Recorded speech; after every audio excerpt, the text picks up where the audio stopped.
কি দাদা, বৌদিকে কবে নিয়ে আসছো ভিডিওতে?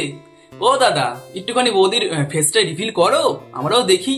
ও দাদা, তোমার কি কোনো ক্রাশ আছে? ও দাদা, তোমার কি কোনো এক্স আছে? ও দাদা, তোমার কি কোনো গার্লফ্রেন্ড আছে? তো এরকম অনেক প্রশ্ন আমার কাছে এসছে। যেমন আমি কদিন আগে 1 থেকে 3-4 সপ্তাহ আগে আমি একটা ফটো পোস্ট করি এবং সেখানে বলেছিলাম যে অনেকদিন তো হলেও কি মানে ভিডিও বানানো হয় না। তো এরকম আমি পোস্ট করেছিলাম, সেখানে অনেকে আমাকে প্রশ্ন করেছে। তো সমস্ত প্রশ্নের উত্তর আমি দিতে চলেছি। আর হ্যাঁ, আমার বোর ছবিটাও কিন্তু দেখাবো, শেষ পর্যন্ত নিশ্চয়ই দেখবেন। চলো বন্ধুগণ, শুরু করি। তো দেখো, এইরকম ভিডিও বানানো অতটা আমার অভিজ্ঞতা নেই, বাট কি বলতো, তোমাদের জন্য আমি সবকিছু করতে পারি। 1 মিনিট বুকটা আমি আটকাই, যেহেতু দেখতে খুব খারাপ লাগছে, আমি বুঝতে পারছি। ঠিক আছে, কোনো চাপ নেই। তো চলো শুরু করি, কেমন? তো নামটি আমার প্রদীপ। কি ইন্ট্রোটা দেবো নাকি? ইন্ট্রোটা দিলে ভাল লাগবে না ভাল লাগবে না বুঝতে পারছি না। ঠিক আছে, ইন্ট্রোটা দিচ্ছে না করে, কেমন? তো নামটি আমার প্রদীপ, না হয়েছে কোনো দ্বীপ। তো চলুন শুরু করি একটা কিমনের ভিডিও, তার সাথে কিছু আমার বোর সেই ক্লিপ। তো চলো শুরু করা যাক। প্রথমে আমাকে প্রশ্ন করেছে, হ্যাঁ তুমি পিউ ঘোষ। পিউ ঘোষ আমাকে প্রশ্ন করেছে, তোমার বাড়ি কোথায়? আমার বাড়ি হচ্ছে নদিয়া ডিস্ট্রিক্টের মধ্যেই পড়ে। বলবো? বলে দিচ্ছি। মোড়াগাছার পার্শ্ববর্তী একটা জায়গা আছে, বেথুয়া ডহরিতে আমার বাড়ি। একদম বেথুয়া ডহরিতে হচ্ছে আমার বাড়ি।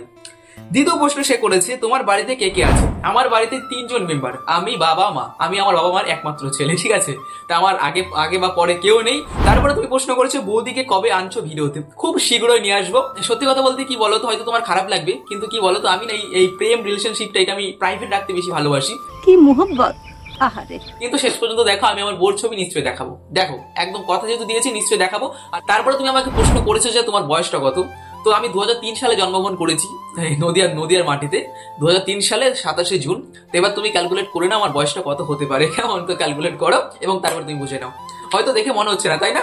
আমাকে প্রশ্ন করেছে যে অভিজিৎ কুমার, আমার এক্স আছে নাকি? সত্যি কথা বলছি, সেরকম কেউ আমার মনে লাগেনি। একজনই লেগেছে, সেই আছে, সেই এক্স, সেই আমার প্রাক্তন, সেই আমার বর্তমান, সেই আমার অবর্তমান। এক কথায় বলতে গেলে সবকিছু শেষ। ঠিক আছে, এক্স মেক্স সেরকম কেউ ছিল না। এক্স মানে কি এক্সট্রা নাকি? না গো, না, সেরকম কেউ ছিল না গো। থাকলে বলে দিতাম, কোনো চাপ নেই। তারপরে তুমি আমাকে প্রশ্ন করেছো, তারপরে তুমি করনি। তো আর প্রশ্ন তুমি করনি। এবার চলো তারপর নেক্সট কি আছে দেখি। নেক্সট আসছে হলো তামসী দাস। হ্যাঁ, আমি ঠিক ঠিক বলেছি তো নামটা? তামসী দাস। সে আমাকে বলেছে, তোমার গার্লফ্রেন্ড আছে নাকি? সত্যি বলছি, মিথ্যে বলবো না, একদম না। যাহা বলিব সত্য বলিব, সত্য বই মিথ্যে বলিব না। আমার গার্লফ্রেন্ড আছে, একদম আছে। বাট এখন কিছু কন্ডিশনের জন্য আর কি, বুঝতে পারছো, ছিটাফাটা হয়ে গেছে। তারপরে তুমি আমাকে প্রশ্ন করেছো যে তোমার ক্রাশের নাম কি? সত্যি বলছি, আমার ক্রাশ সেরকম কেউ ছিল না। এক কথা বলতে গেলে একজনই ক্রাশ ছিল, সে। তারপরে তুমি আমাকে প্রশ্ন করেছো যে তোমার ক্রাশ আছে নাকি? সত্যি বলছি, ক্রাশ সেরকম আগে পরে কেউ ছিল না। ক্রাশ মানে কি ধাক্কা খাওয়া, তাই তো? ধাক্কা তো আমি সেরকম কাউকে দেখে খাইনি, কিন্তু আমার প্রাক্তনকে দেখে আমি ধাক্কা খেয়েছি। তাকে দেখার পর যে অনুভূতিটা হয়েছিল সেটা তোমাকে বলে বোঝাতে পারবো না। একটা কারেন্টের মতন, মানে কারেন্ট মানে ইলেকট্রিক একটা শক এখানে এসে লেগেছিল। এবং তারপরে 3 থেকে 4 বছর তার পেছনে ঘোরা, এবং তারপরে আস্তে আস্তে আস্তে আস্তে আস্তে, বুঝতে পারছো আর কি? ঠিক আছে, এটা হচ্ছে বিষয়। এবং তারপর তুমি আমাকে প্রশ্ন করেছো যে যদি না থাকে তাহলে তুমি আমাকে গার্লফ্রেন্ড বানিয়ে নাও। ঠিক আছে তামসী দাস, আমি দেখছি ভেবে চিন্তে। ঠিক আছে, খুব শীঘ্র আমি তোমাকে এর রিপ্লাই দেবো। ভাবছি গার্লফ্রেন্ড বানাবো কিনা। ঠিক আছে, ভাবছি। চাপ নিও না, মন খারাপ করো না একদম। আরে আমার থেকে কত ভালো তুমি ডিজার্ভ করো। আমি কিন্তু কোথাকার কে নাকি, ঠিক আছে, মানে আমি ভেবে বলছি। ঠিক আছে, ভেবে বলছি। তারপরে আমাকে প্রশ্ন করেছে যে নাজমুল খান। সে আমাকে প্রশ্ন করেছে, তুমি কোন ক্লাসে পড়ো? আমি জানি, তোমাকে আমি খুব ভালো করে চিনি। তুমি বাংলাদেশে থাকো, তুমি মাদ্রাসাতে পড়াশোনা করো। আমাদের ইন্ডিয়াতে একটা গ্রেড হয়। গ্রেড মানে কি, একটা হাই সেকেন্ডারি একটা এক্সামিনেশন হয়, যাকে বাংলায় বলে মাধ্যমিক পরীক্ষা। সেটাতে আমি উত্তীর্ণ হয়েছি। তারপর উচ্চ মাধ্যমিক উত্তীর্ণ হয়েছি। আমি কলেজে পড়েছি। এখন বর্তমানে বিএ গ্রাজুয়েশন কমপ্লিট করে আমি এখন এই বসে আছি এবং তোমাদের সামনে বসে এই যে কথা বলছি। এটাই, তাছাড়া কিছু না। বাট চাকরির পড়া পড়ছি, দেখি কোথায় কি লেখা আছে। সবই তোমার বলার হাতে, দেখি কোথায় কি লেখা আছে। তারপর আমাকে প্রশ্ন করেছে হাই ফজ। সে আমাকে প্রশ্ন করেছে, দাদা তোমার ভিডিওতে গার্লফ্রেন্ড কবে রিভিল করবে? একদম, আমি আজকের ভিডিওতে রিভিল করতে চলেছি। একদম শেষ পর্যন্ত দেখো, আমি নিশ্চয়ই রিভিল করবো। আমি বলেছি যেহেতু, আমি রিভিল করেই ছাড়বো। ছবি পর্যন্ত দেখাবো বলেছি, দেখাবোই। তারপর আমাকে প্রশ্ন করেছে ক্রেজি সুকান্ত, তোমার ইউটিউব জার্নিটা প্রথম থেকে শেষ পর্যন্ত কেমন ছিল? সত্যি কথা বলতে বিরাট কষ্টের একটা জার্নি। ঠিক আছে, বিরাট কষ্টের। এখনো যে খুবই সহজ সরল জার্নি এটা বলাটা ভুল হবে। সত্যি বলতে আমার একটা চ্যানেল ছিল, যে চ্যানেলটার নাম ছিল টেকনিক্যাল প্রদীপ। একটা চ্যানেল, এরকম অনেক চ্যানেল ছিল। টেকনিক্যাল প্রদীপ নামে একটা চ্যানেল ছিল, যেখানে আমি 700 থেকে 800 ভিডিও আপলোড করেছি। রেগুলার আমি ভিডিও বানিয়েছি। 700 থেকে 800 ভিডিও বানানো কিন্তু চারটেখানি কথা না। বানানোর পর সেখানে আমি কোনো প্রতিক্রিয়া পাইনি। 10 থেকে 12টা ভিউজ ছিল সব থেকে উচ্চতম ভিউজ। সেখানে 200 থেকে 300 ভিউজ কোনোদিন আসতো না। বাট আমার মনে একটা ছিল যে আমি হয়তো এই লাইনটা থেকে আমি কিছু একটা করতে পারবো। বাট আমি যখন 2 থেকে 2.5 বছর ওই চ্যানেলটার পেছনে খাটি, তখন আমি আরো চ্যানেল বানাই, যেরকম বাংলা চ্যানেল বানাই, ওটা ছিল আমার হিন্দি চ্যানেল। তুমি এখনো সার্চ করো টেকনিক্যাল প্রদীপ নামে, সেখানে তুমি পেয়ে যাবে। সেখানে আমি ইউটিউব রিলেটেড ভিডিও বানাতাম, যে কি করে ভিউজ আনতে হয় ভিডিওতে, কি করে থাম্বনেল বানাতে হয়, কি করে টাইটেল লিখতে হয়, কি করে ট্যাগ লাগাতে হয়, এরকম টাইপের আমি ভিডিও বানাতাম। বাট একটা সময় এরকম দাঁড়ালো, আমি নিজেকে বুঝতে পারলাম যে আমি এই জিনিসটার জন্য হয়তো তৈরি হইনি, হয়তো আমি কমেডিয়ানের দিকে গেলে হয়তো কিছু একটা করতে পারবো। তারপরে হঠাৎ করে এই চ্যানেলটা খোলা এবং তারপরে এটার মধ্যে ভিডিও আপলোড করা, সেই তুলনায় আগের চ্যানেলের তুলনায় এখানে ভালোই ভিউজ আসছিল, এবং তার জন্য আস্তে আস্তে আজকে আমি তোমাদের সামনে এইভাবে দাঁড়িয়ে আছি। এবং দেখতে পাচ্ছি আমার বর্তমান পরিস্থিতি। আমার আরেকটা চ্যানেল আছে যেরকম প্রদীপ সরকার, শুধু প্রদীপ সরকার, সেখানে আমি কিছু ফানি রিলেটেড ভিডিও বানাতাম, সেখানেও ভালোই আর কি ভগবানের কৃপাতে সাবস্ক্রাইবার আমি অর্জন করেছি। বাট সেই চ্যানেলটা বর্তমানে আমি স্টপ করে রেখেছি, কারণ সেখানে সময় দেওয়ার মতন আমি কোনো কিছু পাচ্ছি না। কারণ এখানে আমার আরো দুটো চ্যানেল আছে, যেরকম প্রদীপ মিনি ব্লগ যদি সার্চ করো, সেখানে আমি ডেইলি রেগুলার 7টার সময় সকাল এবং বিকেল 4টের সময় আমি ভিডিও আপলোড করি। এক কথা বলতে গেলে কন্টেন্ট ক্রিয়েটরের মধ্যে আমি পুরোটা ঢুকে গেছি। যদি ভেবে থাকো যে মিডিল আমি কি করি, একটা দিন পর আমি ভিডিও আপলোড করি, মানে একদিন আমি গ্যাপ রাখি মিডিলে, সেই দিনটাতে আমি অন্য কিছু করার চেষ্টা করি, অন্য কিছু ভাবনার চেষ্টা করি। আর আমি একটা রোজ ক্যাটাগরির উপর ভিডিও আপলোড করি, মানে কমেডিয়ান ক্যাটাগরি, যেখানে আমি রোজ টপিকের উপর ভিডিও আপলোড করি।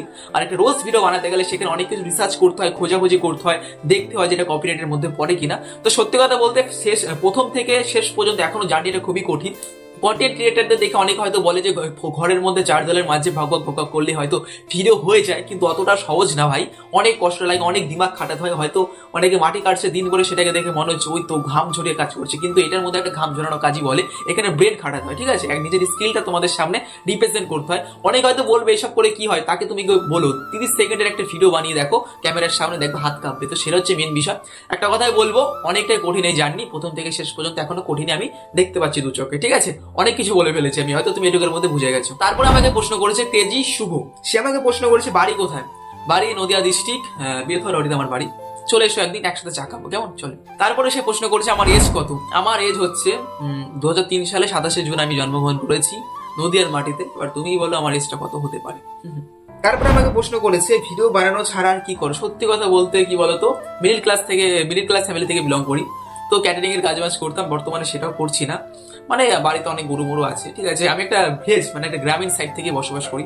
তো সেখান থেকে আমি বিলং করতে আমার গরু ছাগল আমাদের বাড়িতে অনবরত আছে, সেগুলো দেখাশোনা করি। এক কথায় বলতে গেলে পড়াশোনা করে ছাগল চড়াচ্ছি, এবং তারপরে তোমাদের মাঝে কিছু কিছু ভিডিও রিপ্রেজেন্ট করে তুলে ধরছি। আশা করছি তোমাদের ভালো লাগে। তো বন্ধুগণ, এই ছিল কিছু প্রশ্ন। এবার তো খুবই কম প্রশ্নের আমার সম্মুখীন হতে হয়েছে।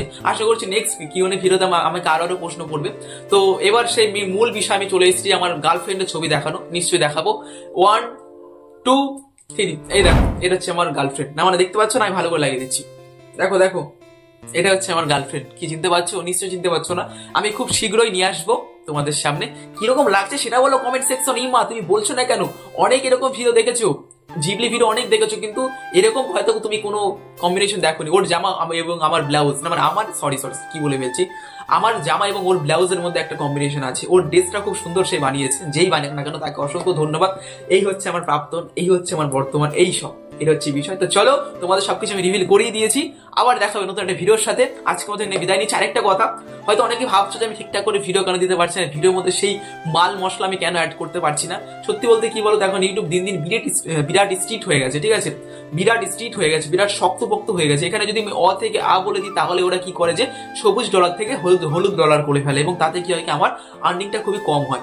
তো সেই ধরুন বলতে গেলে একটা খুবই খারাপ সময়ের সম্মুখীন আমাকে হতে হচ্ছে।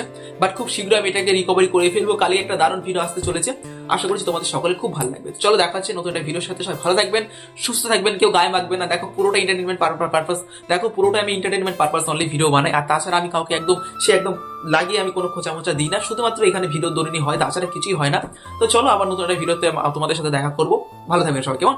ধন্যবাদ। আর এরকম প্রশ্ন করার জন্য তোমাদের অসংখ্য ধন্যবাদ। আরো প্রশ্ন করবে, আমি তোমাদের সাথে সবসময় আছি এবং সবসময় থাকবো।